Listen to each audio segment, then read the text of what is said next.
제가 가상화폐 비트코인에 대해서 굉장히 비판을 하고 있는 부분은요. 제가 과거에 IT 기업을 운영도 해봤고 또 그것이 어떤 메커니즘에 의해서 움직이는가를 잘 알고 있고 또 정부에서 저도 조금은 일을 해봤고 그런 부분이 얼마나 이 장난에 의해서 조작되기 쉬운 위치에 있는가, 권력이 그런 가상화폐 같은 이런 부분에 어떻게 가격을 등락시킬 수 있는가, 또 이런 것들이 규제가 없다면 얼마나 엉망으로 운영될 수 있는가에 대해서 잘 알기 때문에 그렇게 한 겁니다. 그런데 어제 방송에 보면요, 정부가 이 가상화폐 거래소 폐쇄를 언급했다가 반대하는 가상화폐 투자자들 때문에 뒤로 후퇴를 했다가 그 실태 조사를 한번 해본 적이 있지요.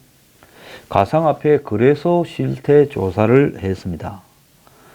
자, 왜 가상화폐 거래소가 중요한가 하면, 내가 가상화폐를 하려면 어디 가서 살 겁니까?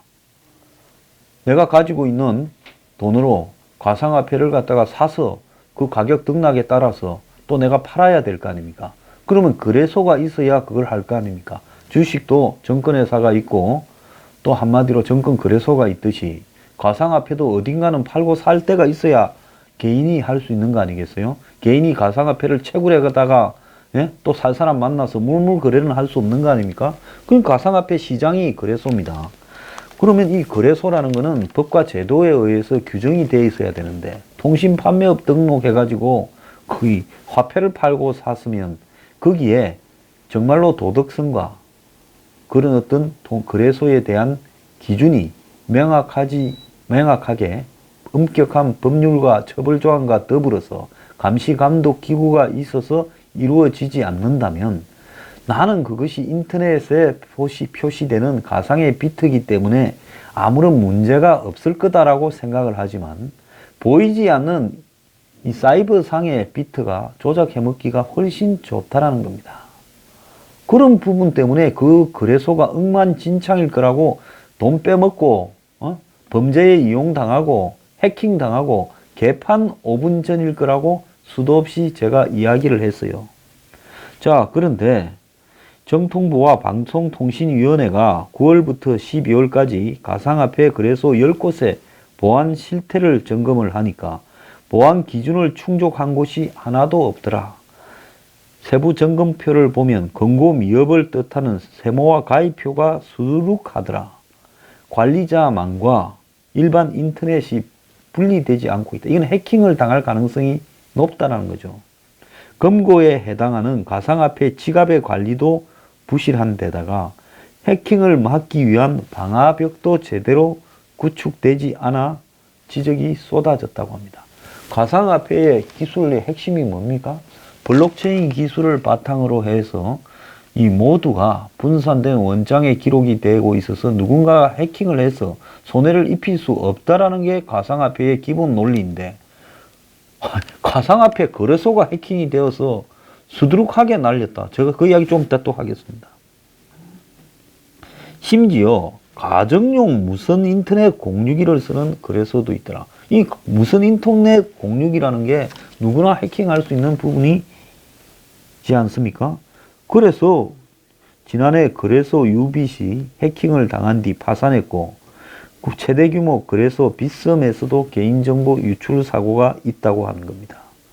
그 국회는 뒤늦게 처벌 기준을 강화한다는데, 앞으로 엄격한 규정을 둬서 그걸 못 지키면 영업 정지하겠다는데, 그래서 거래소 8곳에 대해서 일단 과태료를 부과한다고 합니다. 그런데 이 가상화폐에 비트코인, 이더리움 같은 대표적인 가상화폐의 14%를 해커들이 훔쳐갔다고 미국의 블룸버그 통신이 21일 날 보도를 했습니다. 미국의 오토노머스 리서치의 한 대표는 해커들이 지난 10년간에 비트코인과 이더리움을 훔친 액수가 12억 달러, 1조 3천억 가량에 이른다면서 이들이 공급 물량의 14%를 훔쳐갔다고 이야기를 합니다. IBM 산하 연구소에 딸린 리서치에 따르면 비트코인 등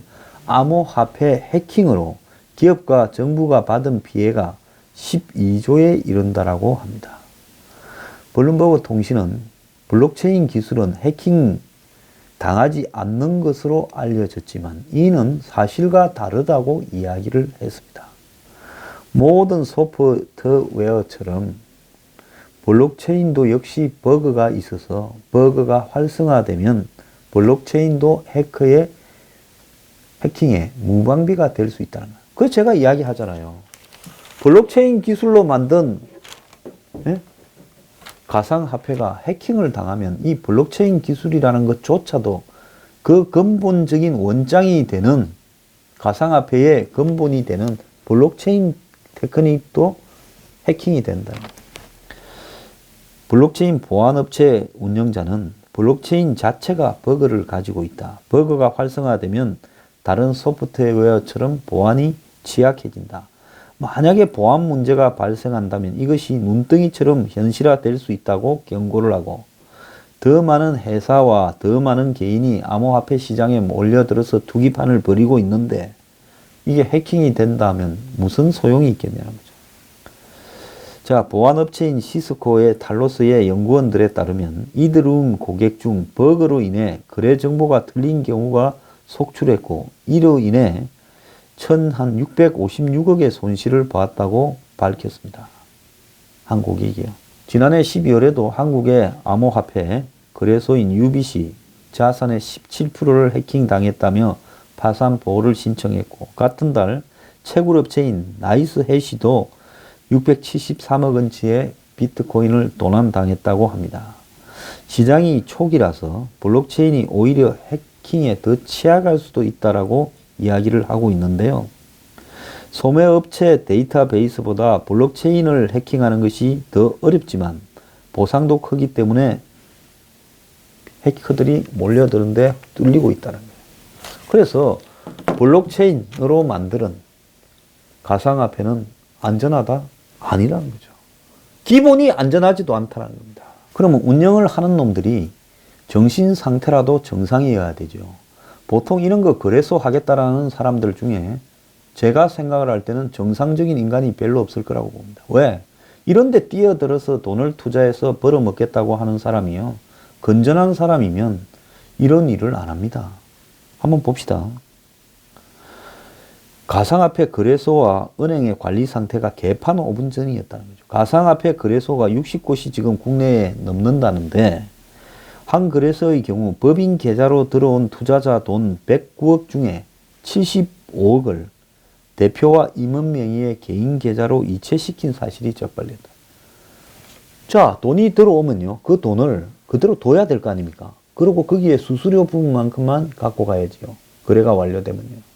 그걸 자신들의 임원하고 직원들 명의로 개인 계좌로 이체시켰다면 도둑질 해먹겠다는 거 아닙니까? 다른 거래소는 투자금 586억을 임원 명의 계좌로 받은 뒤 고스란히 다른 거래소의 여러 계좌로 옮기기도 했다. 그러니까 한 놈이 거래소를 여러 개를 하면서 돈을 빼돌려서 세탁까지도 하고 있다라는 이야기겠지요. 일명 벌집 계좌를 운영하는 거래소들인데 법인 계좌 하나에 많은 개인 계좌를 연결해서 돈을 뒤섞어서 빼먹으려고 하는 거겠죠. 자, 금융감독원의 관계자는 이용자 측면에서 사기, 횡령, 유사수신 등 발생 가능성이 있고 여타 거래소로 인출되어서 시세 조정 등 불공정 거래 가능성도 있다. 자, 이쪽에서 받은 돈을, 개미들 돈을 딴 데로 옮겨갖고 집중적으로 사고 팔면서 시세를 띄워서 또 해먹는 일까지도 한다는 거죠. 제발 비트코인 가상화폐 하는 이 방송을 들은 불쌍한 청춘들요. 하지 마세요. 도박판에 어설픈 사람이 재래식 도박판, 폭 하나 화토로 치는데도 하우스라 그러지요. 가서 앉아 있으면 초짜들은 다 하우스 좋은 일만 시켜주고 끝나요. 돈 따는 줄 알고 처음에 좀 잃어주면 여기저기 팁도 주고 거기서 밥도 시켜 먹고 음료수도 시켜 먹고 공지 돈도 빌리고 하는데 다 엄청나지요. 도박판에는 뭐가 다 비쌉니다. 왜 호텔에 도박판 옆에 카지노 있는 호텔 옆에 명품 파는 데가 있는 줄 알아요? 돈 따면 물같이 써라 이겁니다. 그래서 이 도박 업계는요, 기본적으로 이 업계에 종사하는 사람이 도덕성이나 양심이 없어야 하는 겁니다. 그런데 제가 그래서 하는 놈들을 반사기꾼일 거라고 이야기를 했는데 지금 보세요. 반사기꾼들이지 않습니까? 제가 니김이 무슨 청춘을 비트코인에 거냐 했다고 니김이라 했다고 요즘 화제가 돼 있대요. 제가 니김이 한마디 해서 듣기 싫어서 비트코인 안 한다면 니김이 하루 종일 니김이라고 하면서 제발 이딴 거 좀 하지 말라고 이야기해 주고 싶어요. 정권요, 같이 해먹고 있지 책임 절대 안 집니다. 같이 해먹는데 따는 쪽은 권력이 있고 정보가 있는 사람들이에요. 이 비트코인 거래소 하는 놈들 정치인들 하나씩 다 끼고 있을 것 같아요? 안 그럴 것 같아요? 예? 정부 고위급 공무원들 하나씩 끼고 있을 것 같아요? 안 그럴 것 같아요? 뒤진 결과 일부 나온 게 엉망이다는 거지. 정말 그걸 다 보면요, 내가 저런데 도박판에다가 내 돈을 보내다니 내가 미친놈이지 하고 전부 니김이 하면서 발등을 찍을 겁니다. 자, 금융정보분석원은 부실거래소의 불법 혐의가 확인되면 수사기관에 통보하기로 했다는데요. 심지어 가상화폐 거래소끼리 가상계좌를 사고 판 경우도 적발됐다는 겁니다. 저것끼리 지금 돈을 빼돌리려고 이런 짓거리 하는 거 아니겠습니까? 야, 내 거는 좀 곤란하니까 네 가상계좌 하나 이렇게 팔아라. 최근 거래소 계좌에서 단기간에 수십억의 돈을 특정 계좌로 옮긴 뒤 현금화도 했다고 합니다. 검찰과 경찰은 가상화폐 거래소를 통해 범죄 관련 자금이 반입되었거나 세금을 피해 수출 대금을 가상화폐로 지급한 것으로 보고 수사를 벌이고 있다는 겁니다. 온통 그냥 검은 것들은 다 몰려들었어요. 마약 거래 의심이 되는 수십억 원이 가상화폐로 이체 후에 빼갔다라는 것까지도 지금 나오고 있습니다. 이제 금융정보분석원이라고 계좌 추적을 하는 기관이 이 가상화폐 투기 근절에 동원된다는데요. 왜냐? 이 가상 계좌를 통해 마약 거래, 탈세, 자금 세탁 등이 지금 만연하고 있다는 겁니다. 자, 현장 조사의 이 내용을 보면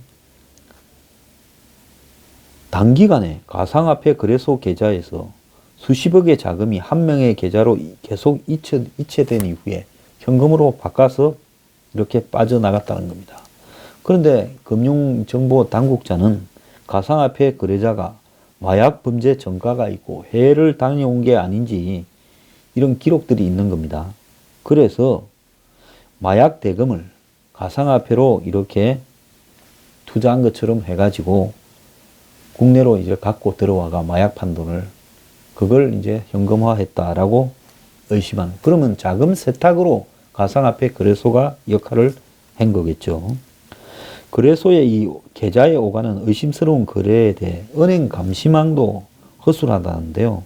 한 거래소는 쇼핑몰로 둔갑해서 계좌를 갖다가 개설해서 그에게 의심 거래를 금융정보분석원에 신고하는 은행을 안심하게 만들었다는 겁니다. 그러니까 원래 일정하게 거래소에서 한 사람이 큰 돈을 가지고 이렇게 투자를 하면 은행에서 가상계좌를 관리하잖아요. 은행이 이거 뭐냐라고 묻지 않습니까? 여러분도 외국에서 큰 돈이 들어오거나 개인적으로 큰 돈을 송금하면 곧바로 은행에서 뭔 돈이냐, 어떤 경우에는 확인서까지 써달라고도 합니다. 그런데 쇼핑몰이라고 이야기한다는 거예요. 그래서 그럼 쇼핑몰 같은 데는 큰 돈이 왔다 갔다 하니까 안심을 하겠죠. 심지어 은행으로부터 가상 계좌를 발급받은 다른 업체로부터 그 계좌를 사가지고 영업을 하는 사람도 있다는 거예요. 그래서 이거는 아까 말했듯이 왜 그래 하느냐. 자기들 계좌에 있는 돈을 빼돌리기 위한 용도로 그렇게 하겠지요. 그런데 가상화폐 거래소의 서버가 중단되어서 전번에 몇만 명이 손실을 입었다고 소송을 걸었는데 이 가상화폐 투자자들의 거래소 전산 장애로 인한 소송에 있어서 법원이 거래소 책임으로 볼 만한 증거가 없다고 기각을 했다는 겁니다. 자, 일부 거래소가 결정적인 순간에 딱 안 돌아가고 나중에 열리고 나면 가격이 폭락했거나 이런 일이 발생할 수 있겠죠. 서울중앙지법에서는 이드리움 클래식을 100여 개 사들인 한 사람이 개당 49,000원에 팔려고 했는데 전산장애로 고비 사이트에 접속이 안 되면서 4만 원에 팔았는데 그래서 3,100만 원을 손해를 봤다고 이 부분을 소송을 냈어요. 그런데 판사는 제출한 증거만으로 손해를 입었다고 인정할 수 없다고 기각했고 또 이 판사가 다른 투자자가 부당이득금 반환 청구 소송을 낸 것도 기각을 했는데요. 2015년 5월에 고비 서버의 문제로 자신이 사려고 하지 않았던 이드리움 클래식의 매수 주문이 저절로 되는 바람에 1,300만 원 손해를 봤다고 했지만은 증거가 없다고 기각이 되었습니다. 그래서 가상화폐 관련 소송이 작년 12월에 빗썸이 잠깐 중단되면서 수만 명이 피해를 입었다 해서 640명이 집단 소송을 했어요. 160억 정도를 손해배상을 청구했고 이런 소송이 수십 건이 있는데 그런데 이런 소송이 승리할 가능성이 별로 없다라는 겁니다.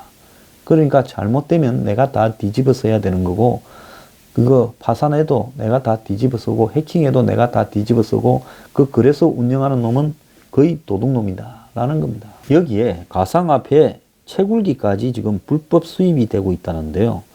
이 채굴하는 컴퓨터죠. 채굴기가 뭐 땅 파는 이렇게 포크레인이 아니라 24시간 가동해야 되기 때문에 불날 위험도 있는데 이 세간의 비트코인 채굴기, 즉 컴퓨터의 성능을 비트코인 암호화폐를 캐기에 좋게 만드는 겁니다. 450대로 13억 원어치라는 거예요. 그러니까 이 컴퓨터가 굉장히 비싸다고 봐야 되겠지요. 이 100만 원씩 해가지고 450대면 4억 5천만 원밖에 더 하겠습니까? 그렇잖아요. 그러니까 이게 한 3, 400만 원짜리 컴퓨터라는 겁니다. 비트코인 채굴업체 네 곳이 인정을 받지 않고 이걸 수입하다가 적발이 됐는데요. 자, 이 컴퓨터로 암호를 풀어야 비트코인을 얻는다고 일반 컴퓨터 한 대로는 수년이 걸릴 일을 고성능 한 3, 400만 원짜리 이렇게 컴퓨터를 가지고 이 450대 정도 걸면 24시간 가동하면 빨리 채굴할 수 있다고 이런 거를 큰 데는 수천 대씩 가동하는데 문제는 불도 날 수 있다고 합니다.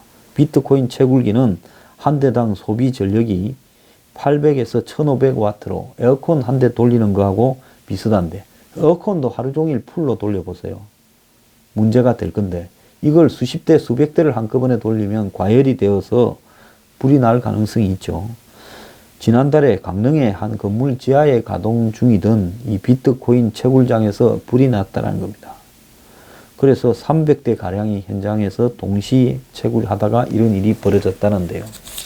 지금 중국 정부가 가상화폐 거래나 채굴을 금지하니까 중국의 가상화폐 거래소 OK코인이라는 데가 다음 달에 한국에 지금 진출하는데 이 아직 열지도 않은 이 거래소의 사전 예약자가 15만 명이라고 월스트리트 저널이 보도를 했습니다. 참 기가 찬 일 아닙니까? 이 중국 거래소가 한국에 들어오기도 전에 고객들이 몰려들어 15만 개의 계좌를 만들었는데 이 업체는 국내에 규제가 정리되는 대로 거래소를 열고 가상화폐 60종을 거래할 거라고 하는데 현재 국내에서 가장 큰 가상화폐 거래소가 35종을 하고 있다는 겁니다.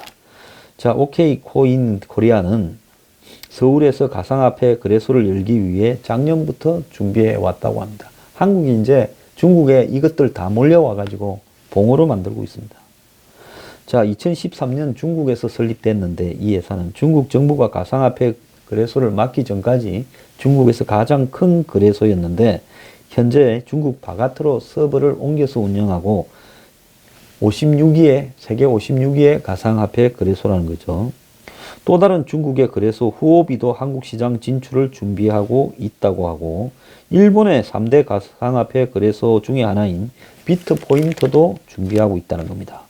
우리 정부가 규제를 한다고 이리 떠들어도 눈도 깜짝 안 하고 이 사람들은 국내에 진출하려는 거는 한국의 가상화폐에 미친 사람들이 하도 많아가지고 다른 데보다 거래액이나 규모가 크기 때문에 자, 그래서 이런다는 겁니다. 중국 정부가 막으니까 이제 한국으로 온 거예요. 온 세상에 썩은 도둑놈들만 다 한국으로 가상화폐로 한턱 해먹으려고 몰려들고 있어요. 자, 비트코인에 청춘을 바친 분들, 이런 환경에서 니김이 돈을 딸 수 있다고 생각을 하십니까? 그만하세요. 이거는 썩어버린 하우스 도박장이에요.